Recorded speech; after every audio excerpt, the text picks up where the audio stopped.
buenas a todo el mundo. Es un placer y os agradecemos que estéis viendo este vídeo, ya que trata de algo muy interesante, cómo se desarrolla nuestra moral. Tenemos con nosotros a dos profesionales relacionados con este tema. A mi izquierda está Yoli y a la derecha a Rutinger. Muy buenas a los dos. Hola, es un placer. La verdad es que este tema me ha parecido muy interesante y eso que hasta la fecha no me había parado a pensar en esto. Pero nuestros queridos espectadores se deben estar preguntando ahora mismo, ¿realmente es tan importante la moral? ¿De qué trata vuestro trabajo? Bueno, nuestro trabajo se basa en descubrir cómo se desarrollan estas variables tan ambiguas pero tan interesantes como son la moralidad y la prosocialidad de las personas. Apoyando lo que comenta mi compañero, he de destacar que claramente es un tema muy importante. El ser humano es un ser social por naturaleza, y estas variables son necesarias para poder crear una comunidad con una convivencia estable y basada en el bienestar. Oh, ya veo por dónde vais. Pues de verdad, nunca me había planteado esto. Interesante, muy interesante. Entonces, ¿vuestro objetivo es crear una comunidad basada en el bienestar o algo por el estilo? A ver, no. Eso es un poco utópico. No todas las personas presentan un desarrollo moral y prosocial igual, aunque quizás, si fuera así, no habrían conflictos y los problemas se resolverían de una manera más sencilla. Exacto. Hay que tener en cuenta que no todas las personas crecen en los mismos ambientes y esas características propias del ser humano se desarrollan en mayor o menor medida dependiendo del entorno. Ya decía yo. Pero entonces, ¿realmente qué estudiáis? ¿Qué es la moral? ¿Es innata a la persona? ¿Y qué es la prosocialidad? Mira, la moral es el conjunto de valores intrínsecos que tenemos las personas y que nos hace valorar lo que está bien y lo que está mal. Eso también se conoce como razonamiento moral, pero no es algo innato en las personas, pues se desarrolla según el entorno en el que crecemos, es decir, a partir de las relaciones y experiencias que cada persona tiene a lo largo de la vida. Cierto. Déjame contarte un poco cómo surgió el estudio de estos constructos. Había un autor que se llamaba Durkheim, que empezó con este tema y nos comentaba que quien influye a la hora de desarrollar la moralidad era el Estado, es decir, que las personas tenían un papel pasivo. Tras esta aportación, este tema se dejó un poco de lado porque entramos en una época conductista, y esta vertiente de la psicología solo estudiaba todo aquel comportamiento visible u observable. Vaya, ¿y ahí quedó todo? ¿Fuisteis vosotros quienes volvieron a llevar a cabo estos estudios? No, a pesar de que el conductismo predominaba en esa época, no significa que no hubieran personas interesadas en ese tema. Piaget fue un autor posterior a Durkheim y que prosiguió con los estudios de razonamiento moral y prosocialidad.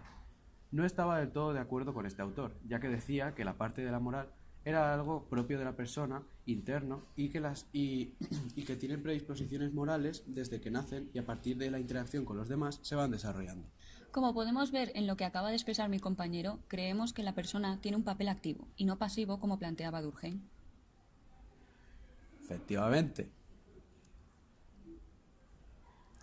Entiendo. Entonces esto, ¿solamente nos sirve para ser buenas personas con los demás? ¿Y ya está? Sí y no. No solamente nos ayuda a nivel social. Ten en cuenta que el razonamiento moral no solamente nos sirve para ampliar nuestras capacidades sociales y relacionarnos mejor, sino que también nos permite saber elegir entre aquello que consideramos como una buena decisión y aquello que no lo es. Lo que quiere decir mi compañera es que también nos es útil a nivel individual, porque nos sirve para poder resolver dilemas que nos ocurren día a día. Pongamos un ejemplo. Llega una ambulancia al hospital que lleva a un paciente que ha tenido un accidente de tráfico. Este se encuentra inconsciente y ha perdido mucha sangre, o sea, que es necesaria una transfusión urgente. Pero aquí se encuentra el dilema. Es testigo de Jehová, que como bien sabrás considera imperdonable el tema de las transfusiones de sangre, pues consideran que eso es manchar su cuerpo con la esencia de otra persona. En resumen, que lo que le ocurra está en manos de Dios. ¿Qué debería hacer el médico? ¿Le hace la transfusión ignorando sus creencias y cómo puede repercutir en su vida a posteriori? ¿O lo deja morir? ¿Qué harías?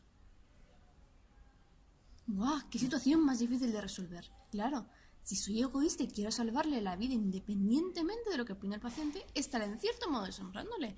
Y si no hago nada por respetar su fe, muere. ¡Guau! Eso y más es lo que se nos pasa por la cabeza, y decidir qué hacer frente a ese tipo de situaciones sería responsabilidad de nuestro razonamiento moral. ¡Guau! Me habéis dejado mareada ante esta situación. ¿Y ese tipo de razonamiento es algo que se desarrolla en todas las personas por igual o no? No. no se desarrolla de igual manera en todas las personas. Piaget diferencia 4 etapas. Exacto. Este autor presenta una serie de etapas del desarrollo cognitivo, las cuales permiten al niño desarrollar este tipo de razonamiento.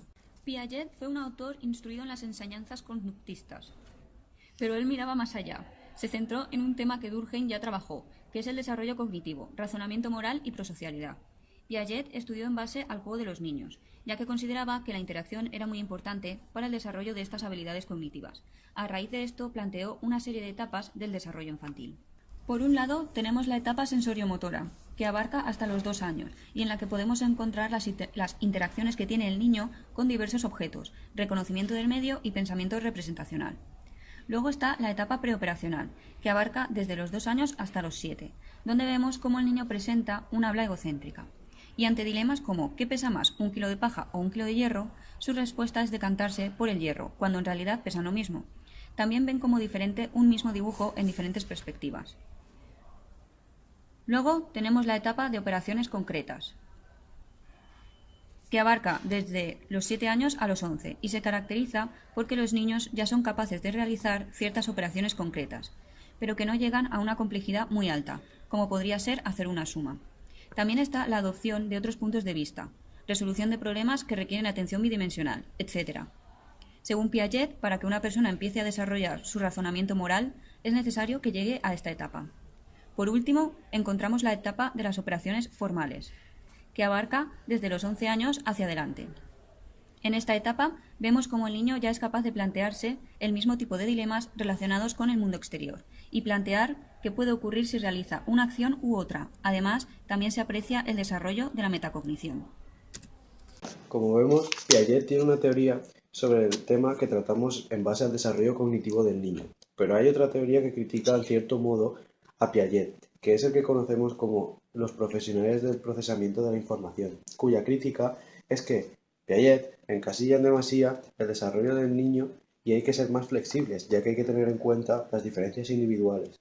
Por otra parte, estos profesionales nos comentan que procesamos la información como un ordenador, y de igual manera pasaría con el desarrollo de nuestra cognición. Madre mía, pensaba que el conductismo predominaba, pero ya veo que los de esta disciplina no estuvieron con las manos cruzadas. Y actualmente, ¿hay alguna teoría que englobe todo lo mencionado? ¿O alguna que sea la definitiva? Actualmente hay muchas teorías relacionadas con el tema, pero no tenemos tiempo para describirlas todas, porque son bastantes. Pero sí nos centraremos en un autor que para este tema ha sido muy relevante, Colbert. Efectivamente, Colbert es un autor muy reconocido en este ámbito, que nos habla de que hay un total de 6 estadios, pero que no los vamos a desarrollar todos, ya que parte de la teoría de Piaget y se asemejan. Digamos que Colbert mejora la teoría piagetiana. Bueno, y esos estadios están englobados en 3 niveles morales. Nivel preconvencional, que es el nivel en el que estamos todos antes de interaccionar con el mundo exterior. Nivel convencional. Este es un nivel básico que incluye el tipo de valores que persiguen los adolescentes como la ambición, seguridad o una vida confortable. Y nivel posconvencional, que se consigue tras mucha experiencia vivida. Además, los estudios superiores también ayudan a alcanzar este nivel. Las personas que llegan a desarrollarlo se preocupan más por temas más abstractos que los anteriores, como la tolerancia e igualdad en el mundo que les rodea. Me estáis dejando realmente impresionada. No sabía que algo que concebimos tan lógico y normal pudiera ser tan complejo. Por favor, antes habéis hablado de un dilema para explicar un poco ese razonamiento moral, pero ¿podréis poner un ejemplo más cotidiano? Por favor. Ningún problema. Para que veáis lo importante que es ese razonamiento moral para poder crear un ambiente de bienestar, exponemos el siguiente ejemplo. Imaginemos que estamos en una comida con los amigos y de repente alguien dice alguna cosa que va en contra de tus ideas y valores, pero todos se ríen. Tienes 2 opciones. 1, o le contestas para que sepa que te has sentado mal y te da igual lo incómodo que después pueda estar el resto de la comida, o 2, lo dejas pasar y no le das importancia evitando esa situación de malestar. Es lo que la gente de normal denomina educación, pero realmente estamos decidiendo qué es conveniente y qué es correcto o no en esa situación. Eso es el razonamiento moral. Increíble, increíble. ¿Veis algún aspecto de nuestra vida en que estemos presenciando este tipo de comportamiento y no nos demos cuenta del todo? Claro, en ciertas películas tratan estos temas, como por ejemplo la película de Watchmen o La lista de Schindler. En Watchmen, el dilema surge al final y es bastante difícil. Durante toda la película hay una tensión en el aire por una guerra fría que no terminó, donde los Estados Unidos y la Unión Soviética tienen el suficiente poder para eliminar el mundo. Hasta que, al final, una persona acaba encontrando la solución y causa unas explosiones nucleares en diferentes partes del planeta, culpando a uno de los superhéroes, que es casi como un dios. La humanidad encuentra un enemigo común, por lo que ya no se enfrentará entre ellos. Sin embargo, ¿estarías dispuesto a mantener una paz basada en una mentira? ¿Protegerías una paz que ha salvado miles de millones a costa de matar a millones de personas? En la lista de Slender, al principio de la película, el protagonista no tiene ningún conflicto moral. Utiliza a los judíos en unas condiciones de trabajo inhumanas, con el único objetivo de lucrarse. Sin embargo, después de presenciar la brutalidad del desalojo del gueto judío, su visión va cambiando. A pesar de sus deseos iniciales, decide salvar a todos los judíos posibles, a costa de su fortuna. Termina arruinado, pero con una lista de más de 1000 trabajadores de su fábrica a los que consigue proteger. Es un gran ejemplo de cómo puede cambiar la moral de una persona. Pues la verdad es que podría continuar porque me ha encantado este tema, pero desgraciadamente no tenemos tiempo para más. Rutinger, Jory, muchas gracias por venir. Ha sido un auténtico placer entrevistaros. Y espero que a nuestros espectadores les haya gustado tanto como a mí y hayáis aprendido tanto como yo. Un saludo y hasta otra. Muchas gracias por su atención. Nuestra pregunta es, ¿la cultura influye en el desarrollo moral y cognitivo?